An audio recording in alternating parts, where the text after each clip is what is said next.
Sambutan dari Ibu Direktur Sibi Bias Klaten dan Solo kepada Ibu Hajah Khalisah Eskomi dipersilahkan. Alhamdulillah, wassalatu wassalamu ala rasulillah wa ala alihi wa ashabihi wa mawalah ma'bad. Baik ibu-ibu dan bapak-bapak sekalian yang semoga selalu dalam rahmat Allah subhanahu wa ta'ala. Sedikit saya diamanahi untuk berkisah tentang Uwais Al-Qarni. Nah insyaallah nggak lebih dari 2 menit lah. Tapi sebelum itu ibu-ibu, bapak-bapak, kita perlu tahu tentang budaya bangsa Arab. Jadi kalau disebut bangsa Arab itu nggak hanya Arab Saudi, tapi Timur Tengah secara umum. Jadi mereka dari zaman jahiliyah dulu sampai sekarang itu sangat terkenal masalah birrul walidain. Baktinya dengan orang tua luar biasa. Ambil contoh yang sederhana aja yang sekarang ini. Misalnya kayak mungkin kita pernah sering dengar ngajinya Imam Masjid Dammam, yaitu Syekh Sa'ad Al-Ghamidi. Dammam itu salah satu kota di Saudi, bukan kota utama. Nah beliau ini karena ngajinya sangat disukai oleh gubernur Mekah, beliau ditawari untuk menjadi imam di Masjidil Haram. Tapi ditolak karena ibunya diajak pindah ke Mekah, nggak mau. Dan ini ditawarin sampai 2 kali. Sehingga kalau terkait masalah Uwais Al-Qarni sampai dipuji, berarti baktinya lebih sangat luar biasa sekali. Dan tadi sudah disinggung oleh Ustadz Wijayanto bahwa Uwais Al-Qarni ini tidak terkenal di bumi, tapi terkenal di langit. Saya udah uplak-uplak di banyak kitab sampai dibantu sama Ustadz kita, apa lupa Ustadz Bani, itu nggak ketemu bagaimana cerita beliau saat masa kecil. Nah, tahunya ya apa yang dihabarkan oleh Rasulullah SAW. Dan dikisahkan bahwa beliau ini adalah orang miskin, nah nggak punya apa-apa, dan ibunya dalam keadaan lumpuh. Nah, tapi pengen melakukan ibadah haji. Nah, konon ada riwayat yang disandarkan kepada beliau, Uwais Al-Qarni ini untuk latihan biar bisa gendong ibunya nanti dari Yaman ke Mekah. Itu sampai setiap hari ngangkat anak sapi, Masya Allah, untuk latihan. Jadi birrul walidain tidak hanya terus tanpa persiapan, beliau siapkan semuanya. Bahkan beliau sangat ingin bertemu dengan Rasulullah biar statusnya menjadi sahabat Nabi. Karena syarat agar orang statusnya menjadi sahabat Nabi harus ketemu Rasulullah saat masih hidup, bukan dalam mimpi. Dan bingung beliau harus pergi ke Madinah, tapi harus ngurusin ibunya, sampai minta tolong ke tetangganya. Setelah beres beliau ke Madinah, Rasulullah nggak ada, dan beliau nggak bisa lama-lama terus pulang lagi. Nah ini sekelumit tentang Uwais Al-Qarni. Dan sekali lagi, wujud bakti kita kepada orang tua kita adalah wujud syukur kita kepada Allah Subhanahu Wa Taala yang telah menganugerahkan orang tua kita kepada kita. Wabillahi taufik, wassalamualaikum warahmatullahi wabarakatuh. Salah satu saya tambahkan sedikit, Uwais Al-Qarni itu sampai punya sakit, dia doanya, ya Allah sembuhkan sakit saya tapi sisakan 1 dinar. Dia tidak mau disembuhkan total supaya tetap saya ingat kepada Allah, karena sakit itu bagian pengingat. Fir'aun itu enggak termasuk durhaka pada orang tua, karena durhaka pada Allah karena dalam hidupnya enggak pernah sakit. Maka enggak ada riwayat inna koruna, inna fir'auna, kero'an, enggak pernah. Jadi luar biasa, maka sakit. Dan dari sakit itu sampai Nabi mensabdakan kalau ketemu Uwais Al-Qarni, mintalah doa karena doanya semuanya dikabulkan. Dan itu terkabul Umar bin Khattab. Itu pun direkomendasi. Saya kasih tahu gubernurmu supaya kamu difasilitasi. Jangan. Nah, jangan. Aku doakan kamu, tapi jangan. Dan tidak mau terkenal. Luar biasa. Orangnya masih hidup, tetapi dikatakan oleh Rasulullah. Karena apa? Baktinya orang tua. Karena apa? Karena luar biasa. Tapi bahayanya orang yang durhaka. Kenapa? Karena memang luar biasa Bapak Ibu semuanya. Ali bin Husain itu orang yang terkenal bakti pada orang tuanya, tetapi setelah diselidiki ada yang protes. Aku tahu kau sangat bakti kepada orang tua, tapi tidak pernah aku melihat kamu makan bersama orang tuamu. Alasannya sederhana. Saya tidak mau melukai orang tua saya. Memang kenapa? Kalau saya makan bareng, sementara ibu saya, bapak saya sudah melirik makanan, sementara saya ngambilnya. Padahal itu sudah dilirik oleh ini, sudah dilihat. Sehingga saya mendahului lirikannya dari itu. Barangkali ibu saya akan mengambil, tapi karena ada saya terus jadi nggak ngambil. Maka saya telah durhaka kepada orang tua. Bagaimana seorang keinginan ibu tidak tercapai saja dianggap durhaka kepada orang tua. Dan bahayanya durhaka kepada orang tua sampai orang nazak saja susahnya luar biasa. Alqamah, Ustaz sedikit boleh sampaikan sedikit? Ya. Diriwayatkan dari Imam Tabrani, Abu Dawud dan Imam Ahmad. Suatu saat sahabat Nabi ini ribut. Kenapa? Gulamun la yantiku bil qauli la ilaha illallah fi akhir mauti. Karena ada seorang pemuda yang sedang nazak, ditalkin itu enggak mau mengucap kalimat la ilaha illallah. Bergantian para sahabat mentalkin itu enggak mau mengucapkan la ilaha illallah. Akhirnya berita ini sampailah kepada Nabi. Datanglah Nabi ke sang pemuda ini. Nabi pun mentalkin, Nabi Muhammad mentalkin sang pemuda ini untuk mengucapkan la ilaha illallah pun dia tidak bisa mengucapkan. Nabi pun terheran, ada masalah apa ini?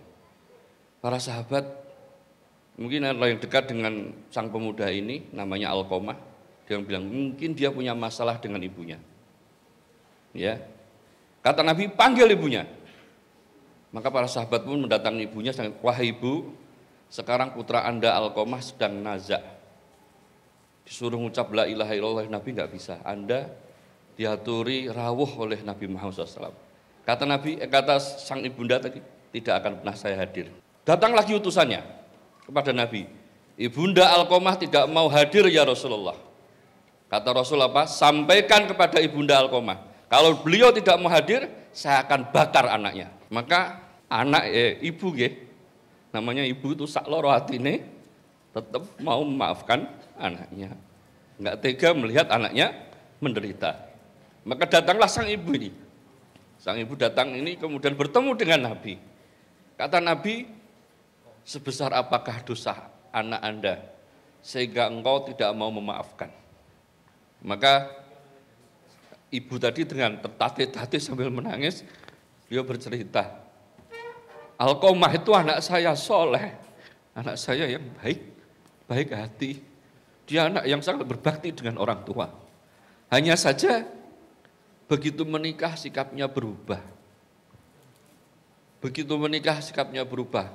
Hal pertama kali yang bikin saya sakit hati ketika dia datang dari luar kota, betapa bahagianya saya menjadi seorang ibu. Karena dia tiba-tiba mengatakan, wahai ibu, ada oleh-oleh untuk anda. Baju yang sangat indah sekali. Maka saya pun seneng. Wong tua orang njaluk apa ora pesen kok ditukono klambi apik kaya ngene. Begitu lagi seneng-senenge klambi itu, Alqamah datang menghampiriku, wahai ibunda, maaf, salah, itu bukan baju untuk ibu, yang ibu ini untuk istri saya. Ternyata saya lihat bajunya jauh lebih buruk daripada baju yang diberikan kepada istrinya. Saya bisa mengelus dada. Itu hal yang saya sakit hati pertama kali. Yang kedua, ketika saya diundang datang untuk ke rumah, betapa bahagianya saya sebagai ibu. Begitu masuk, di ruang makan ada kue yang sangat saya sukai. Saya tahu anak saya ini tahu apa yang orang tua sukai. Tapi begitu saya mau ambil sendok dan saya mau potong, dia larang, maaf ibu, ini kue istri saya. Jangan anda potong dulu sebelum istri saya memotong. Subhanallah.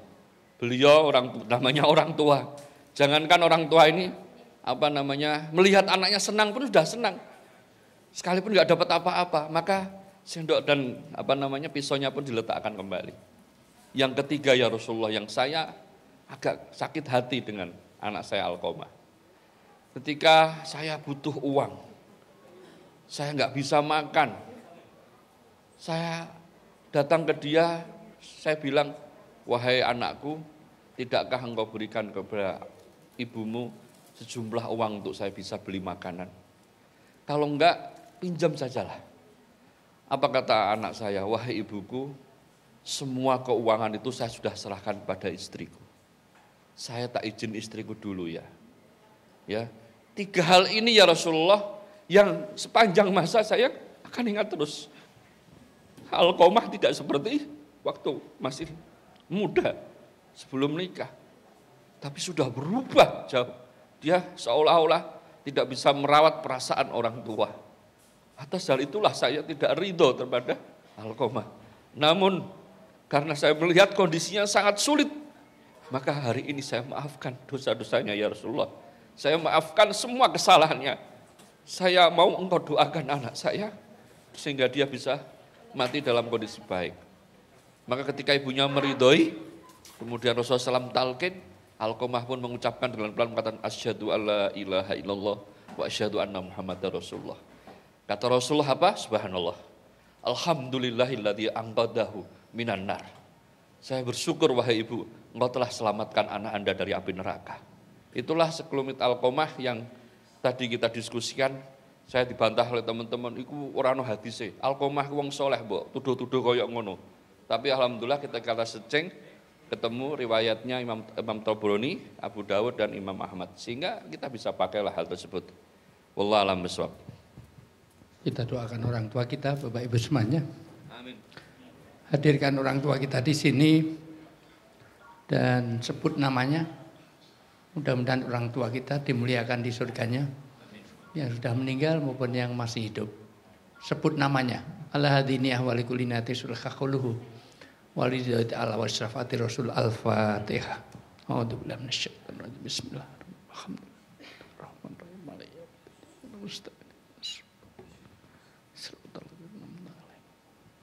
Amin amin rabbana. Bismillahirrahmanirrahim. Alhamdulillah amin. Hamdan sakirin hamdan naimin hamdan yuafi ni'amaka fi mazidah.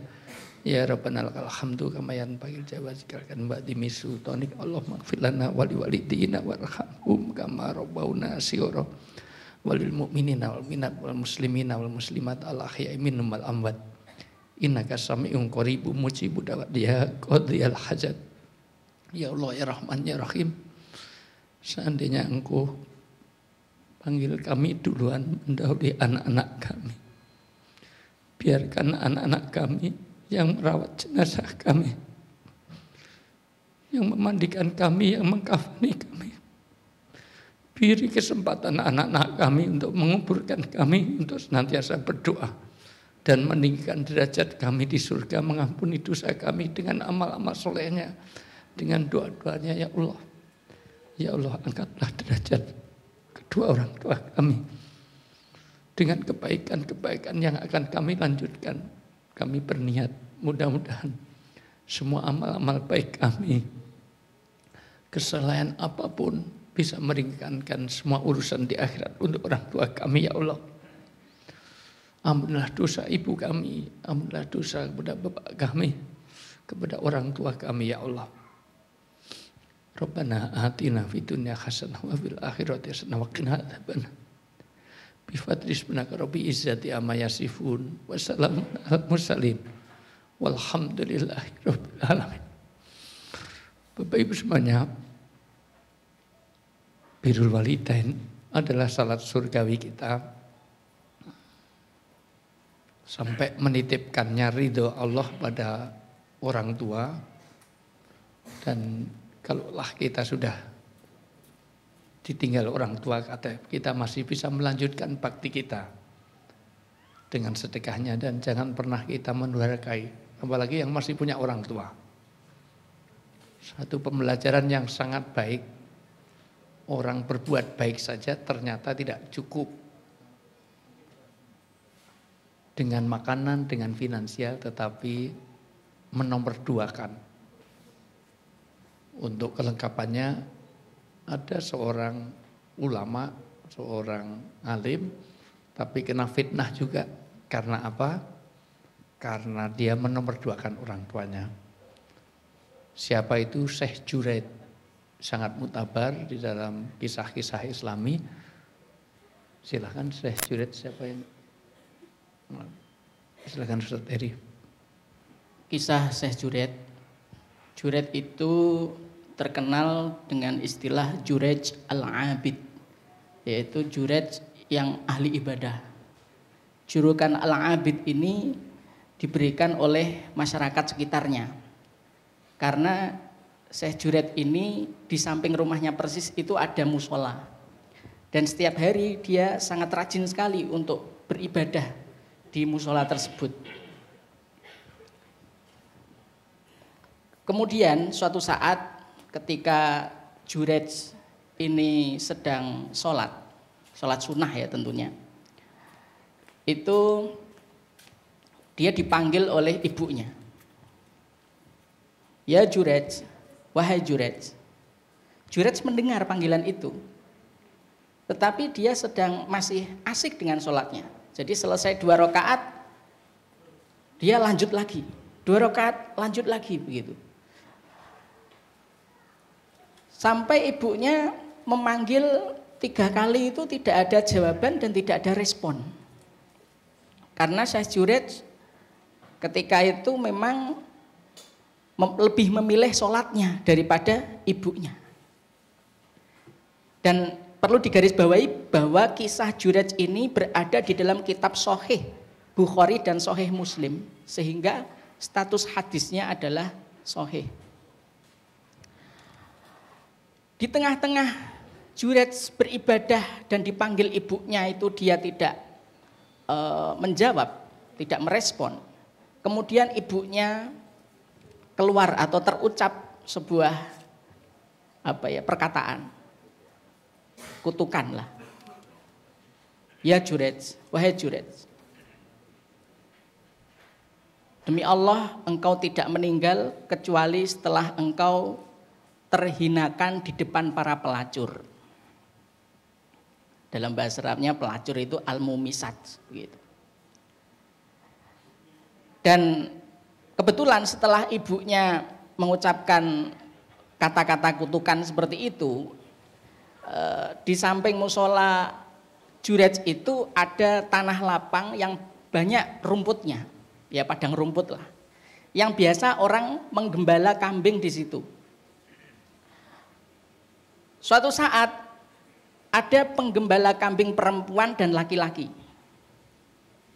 yang nggak tahu digoda setan itu melakukan hubungan zina.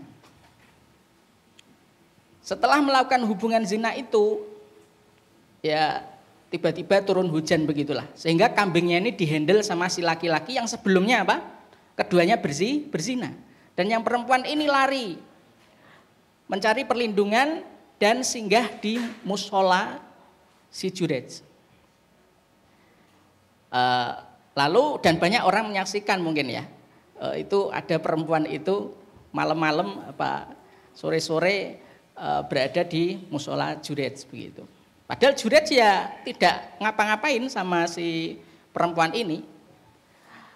Nah, kemudian suatu saat si perempuan yang zina dengan sesama penggembala kambing itu sedang viral di kampung itu, bahwa dia mengalami kehamilan.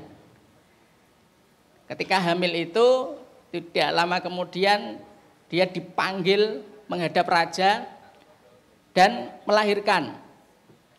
Ketika di hadapan raja itu dia ditanya, si perempuan ini, wahai si perempuan, dalam bahasa hadisnya ya zaniyah begitulah, wahai perempuan pezina, siapakah bapak dari anak ini, begitu, anak yang kamu lahirkan ini? Si perempuan tersebut demi menjaga nama baik kekasihnya yang penggembala itu, si perempuan tadi menjawab Juret Al-Abid begitu.